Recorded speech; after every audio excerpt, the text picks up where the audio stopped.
যুবলীগের এক নেতাকে সন্দেহভাজন একটি মামলায় আটক করে পুলিশ। এরপর শুরু হয় ধূম্রচাল। থানায় চলতে থাকে তদবির। কেউ বলেন যুবলীগ নেতা, আবার কেউ বলেন ইসলামী আন্দোলনের নেতা। শেষে যুবলীগ নেতাকে ছাড়িয়ে আনেন ইসলামী আন্দোলন বাংলাদেশের নেতারা।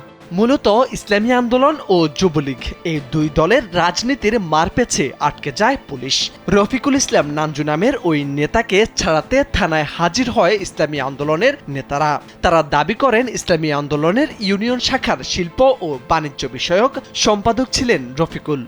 কিন্তু আওয়ামী লীগ ও যুবলীগের সূত্রে জানা গেছে রফিকুল ইসলাম নাঞ্জু ছিলেন ইউনিয়ন যুবলীগের সহসভাপতি। কেউ কেউ বলছেন একজন ব্যক্তি কিভাবে দুই দলের নেতা হয়, এই নিয়ে শুরু হয় তুমুল চাঞ্চল্য। শুক্রবার সকালে কুড়িগ্রামের রৌমারী থানায় এমন ঘটনা ঘটে। উপজেলার দাঁতভাঙ্গা ইউনিয়নের আমবাড়ি গ্রাম থেকে রফিকুল ইসলাম নাঞ্জুকে আটক করে পুলিশ।